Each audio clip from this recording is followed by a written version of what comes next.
Kumpulan kisah karomah Sunan Derajat, Raden Kosim, Wali Songo. Sunan Derajat lahir pada tahun 1470 Masehi. Nama kecilnya adalah Raden Kasim, kemudian mendapat gelar Raden Syarifuddin.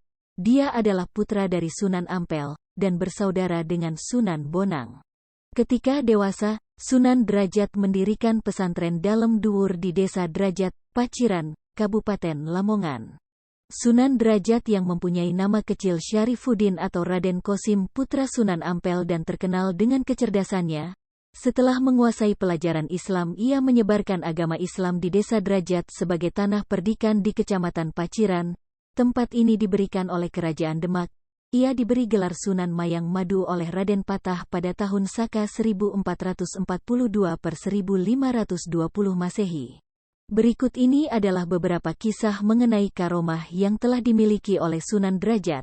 Raden Kosim diselamatkan oleh ikan talang dan cucut. Pada waktu Raden Kosim beranjak dewasa, tugas dakwah tetap harus ia emban. Walau hati menyanyikannya, berat suci menegakkan kalimat Allah harus diutamakan. Berlayarlah ke dusun barat Gresik, ada daerah yang menunggu kerja dakwahmu. Titah Sunan Ampel kepada putranya yang sebahu muridnya itu. Raden Kosim berbakat, ia pun berkemas untuk berangkat. Dengan menumpang wisatawan dari Raden Kosim berlayar, ia berangkat dari pelabuhan di Surabaya. Tekadnya sudah bulat, harus dilakukan dengan amanah. Segala rintangan yang akan menghadang akan dihadapinya dengan hati tabah. Angin yang baik akan membuat pelayaran Raden Kosim lancar. Selepas pelabuhan tak ada tanda-tanda bahwa cuaca akan memburuk. Tetapi laut memang menyimpan 1000 misteri, dan manusia hanya bisa menganggap duga.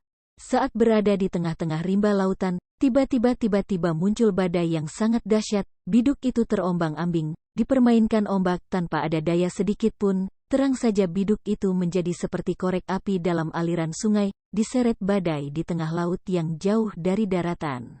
Akhirnya sebuah pulau membuat perahu itu hancur berkeping-keping, sang nelayan terlempar tak kenal nasibnya. Sementara Raden Kosim masih mampu meraih dayung perahu dan menjadikannya sebagai alat untuk mengapung. Beberapa saat lamanya di tengah gemuruh badai yang mengamuk, Raden Kosim bertahan dengan hari itu, sampai kemudian pertolongan yang tak diduga-duga datang menghampiri.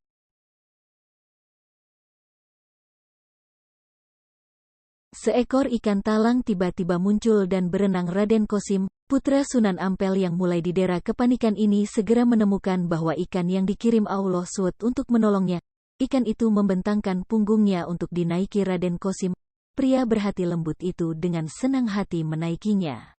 Konon, tak hanya ikan talang yang menolong Raden Kosim, ikan cucut juga mempersilahkan dirinya dinaiki adik Sunan Bonang ini. Dengan cepat kedua ikan itu melaju membawa Raden Kosim lepas dari badai.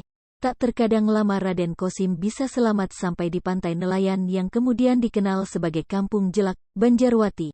Inilah kisah karomah paling masyhur Raden Kosim yang mengingatkan kita pada kisah Nabi Yunus yang juga ditimpa badai. Ikan paus kemudian menelan Nabi Yunus, namun ia tetap selamat sampai dibawa ke tepi pantai. Kisah penyelamatan ikan ini dilakukan pada tahun 1485 m. Kedatangan Raden Kosim ternyata sudah dinantikan dua orang tokoh penting di Jelak, yaitu Mbah Mayang Madu dan Mbah Banjar. Dua orang ini telah memeluk Islam dan melayani dia membantu kerja dakwah Raden Kosim di daerahnya. Sebuah surau kemudian didirikan oleh Raden Kosim sebagai sarana awal dakwahnya. Surau yang didirikan pria yang berhati lembut itu seperti memanggil orang-orang untuk mengenal Allah SWT dan agamanya. Lambat laun pengajian yang digelar Raden Kosim dibanjiri peminat. Surau itu pun beranjak beralih fungsi menjadi pesantren. Mampu menyembuhkan segala penyakit. Desa Derajat adalah daerah terpencil, yang memilih desa yang tinggi dataran itu. Raden Kosim mendapat petunjuk melalui mimpi. Dalam mimpinya Sunan Derajat bertemu dengan Sunan Giri yang menggambarkan dirinya membuka sebuah komunitas Islam baru di sisi selatan perbukitan di Desa Derajat. Daerah yang ditunjuk Sunan Giri ternyata adalah hutan angker, tidak ada orang yang berani menginjak di sana. Pembukaan hutan itu pun diwarnai dengan hal-hal gaib. Konon, penghuni hutan marah dan mendatangkan balak berupa penyakit pada penduduk. Mungkin Sunan Derajat yang ikhlas dapat lolos ujian itu dengan baik.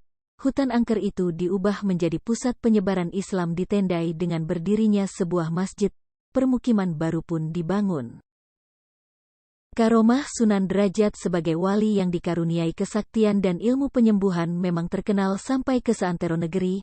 Kerap ia dipanggil untuk melatih orang yang sedang tertimpa sakit.